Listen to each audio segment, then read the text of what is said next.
Today I'd like to introduce you to products of YLI Electronic.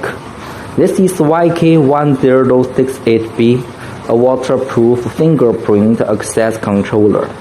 It has three advantages. 1. IP66 waterproof. 2. Touch-sensitive button. 3. 3 ways to open the door.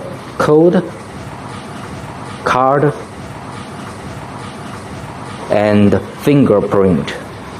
YM280 LED VP is a magnetic lock with the voice prompt of the door is open when opening the door.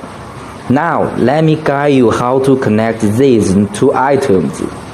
Connect the positive terminal of the lock and the controller, which are both red. Connect the black negative terminals of the lock and the controller with the purple COM terminal of the controller.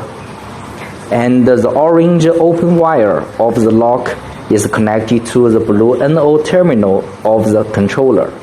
This is a common wiring method of an access control system. Now, let's demonstrate. Use the code to open. Use a card. And use your fingerprints.